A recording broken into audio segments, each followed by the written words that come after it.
Today we're talking about what not to do if you're scared to start a business. Starting a business is really daunting and really scary, and even launching new products can be scary for longtime entrepreneurs.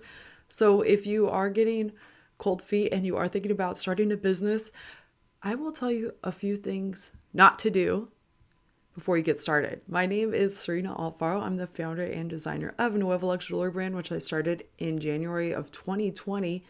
And in January of 2022, I quit my full-time six-figure job to focus on my jewelry business full-time. And in the meantime, I decided to resurrect my YouTube channel and start sharing more information about entrepreneurship and personal finance with everyone else. So if you're interested in either of those topics, make sure you subscribe right now so you don't miss out on any new videos. Let's talk about 3 things not to do if you're afraid to start your business. Number 1, and I think one that was very hard for me to grapple with at first, is don't try to do everything by yourself.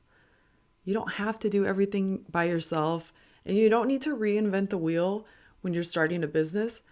There are so many resources and tools available out there that give you a lot of templates and frameworks that you can just start building out your business from. You don't need to design everything for the first time when you're starting your business. So don't be afraid to use outside resources and tools. Along with not doing everything yourself is the importance of delegating specific tasks, especially things that you are weak at doing or would rather like watch paint dry than do. For instance, the first thing that I outsourced when I was able to was bookkeeping.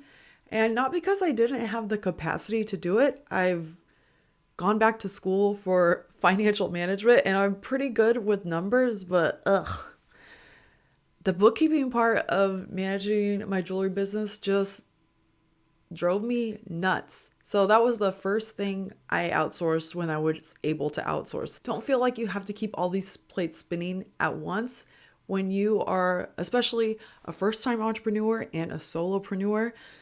Delegate some tasks, outsource them, or have someone close to you do them if they're able to do them, whether it's something as simple as editing graphics for social media or helping you with how to word emails to your customers.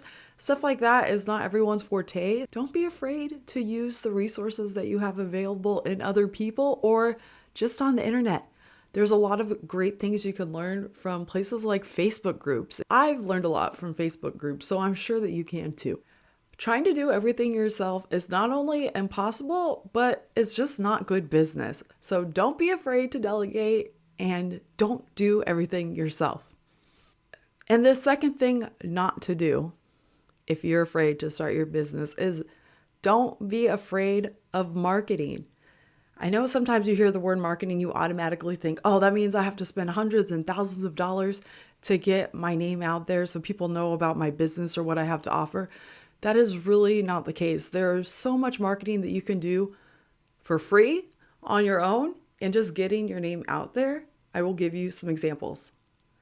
I had this issue when I first started my business, but a lot of times people think if I just build a great product or a really great service, people are going to find out about it and be magnetized to what I have to offer. But unless you're getting in front of those people that are your dream customers, they're going to have no idea you exist.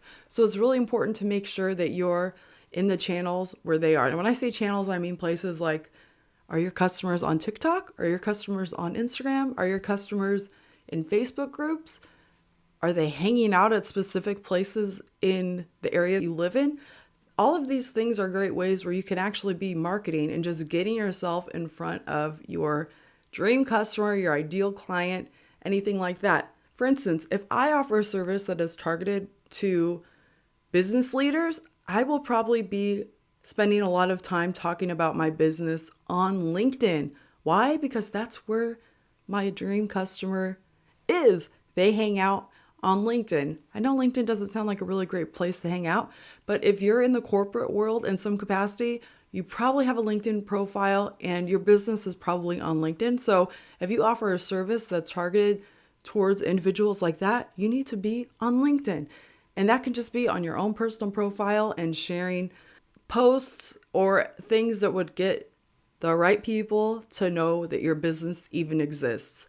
You don't want to spend time marketing your business to the wrong channels, but you especially don't want to not be marketing at all. So make sure that you're showing up in the right places where your customers are anyway, and that way you'll get in front of the right people that will eventually become your customers.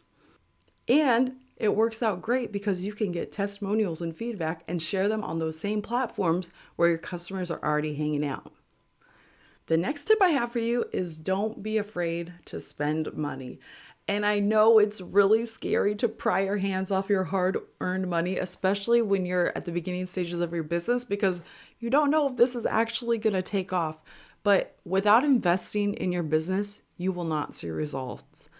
If you want your business to succeed, you have to invest in it. Maybe that's not just money. It could be sweat equity, time, skills, and it may be hiring additional staff, even if it's just for a short time. Don't be so scared to spend money on your business because in the long run, that investment could really pay off. And I don't mean you need to hire 12 employees with full-time salaries. This can be just getting help once a week for a couple of hours from a virtual assistant, or maybe someone that needs college credits for one of their courses. But don't feel like you have to do everything yourself, and it's okay to spend money on your business. I promise you the investment is worth it because you're going to learn something about operating a business. You're going to learn something about delegating tasks, and the person that you delegate tasks to may also have a lot that they can teach you too. And that's going to help you save time in the long run. And time is not a renewable resource. So don't be scared to spend money on your business. Of course, be strategic about where you spend money. You're not just throwing money at every issue that arises in your business. You do want to have some kind of strategy behind how and why you're spending.